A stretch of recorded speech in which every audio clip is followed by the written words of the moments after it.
Police raid the home of a murder suspect. Perhaps they expected to find the body of a woman who had disappeared, but nothing prepared them for what they did find. Cut off human body parts, furniture made from human skin, and a monster sitting in between all of this.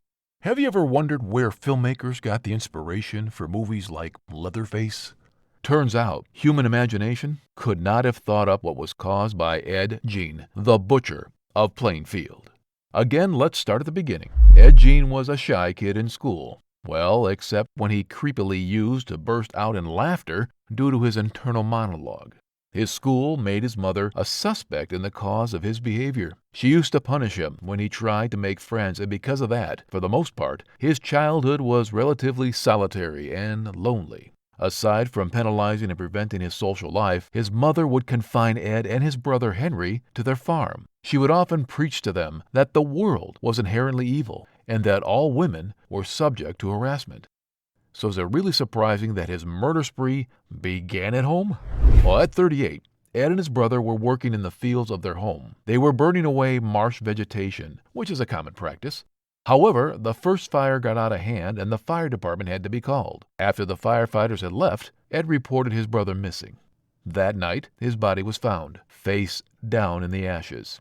He had died from asphyxiation. First, they blamed his death on the fire, but authorities saw that Henry's body had bruises on the neck.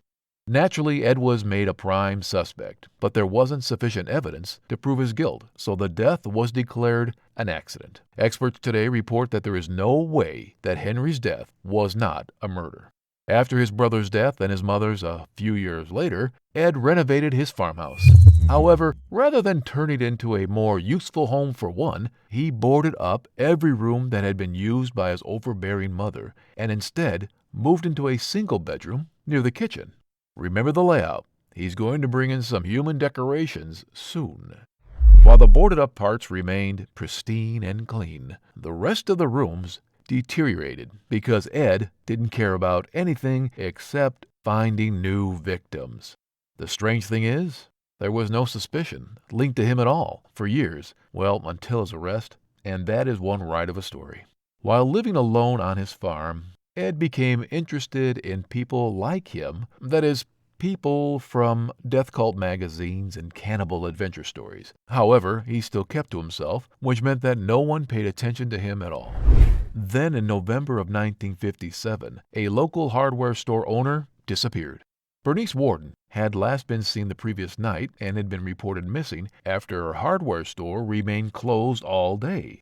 Her son Frank, who was the deputy sheriff, entered the store and discovered that the cash register was open and there was a blood stain on the floor. When the police interviewed Frank, they found out that Ed had been in the store the previous night and had told Warden he would be back in the morning for a gallon of antifreeze.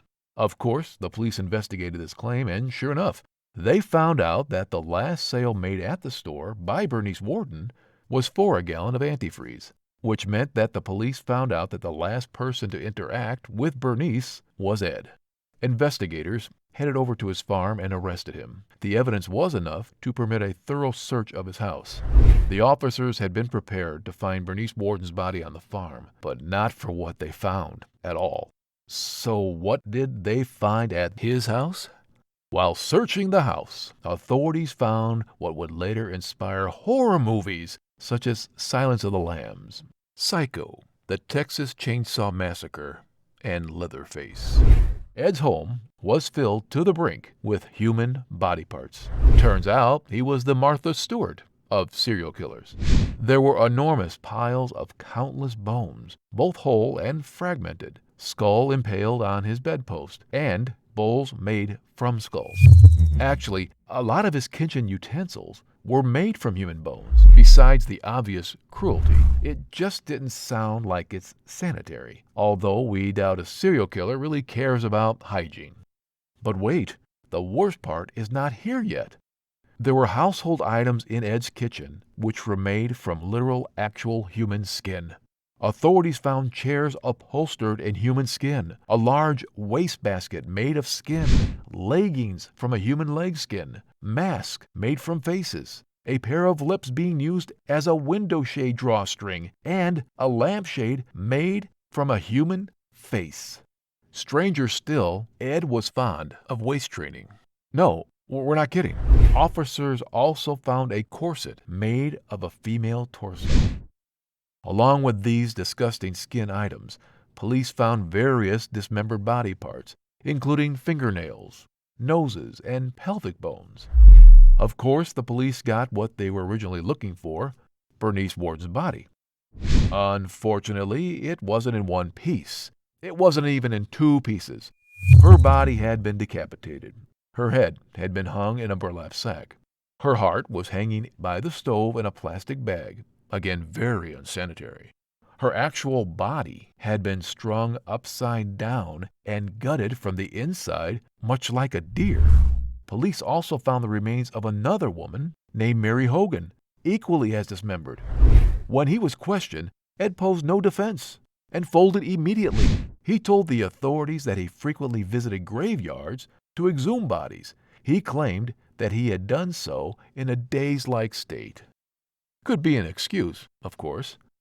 In addition to his methods, Ed surprisingly told his motive as well. After his mother's death, he had begun to create a woman's suit made from actual women so that he could literally become his mother and crawl into her skin.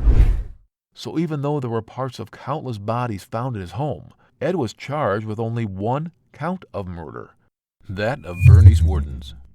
Ed pled not guilty by reason of insanity and was declared unfit to stand trial.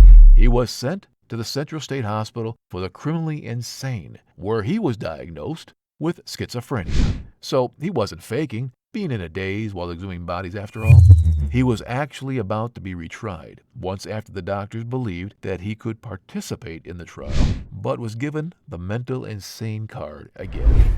Ed Gein was confined to spend the rest of his life in a mental hospital and died as one of history's most disturbing serial killers at the Mendota Mental Health Institute at the age of 77 in 1984.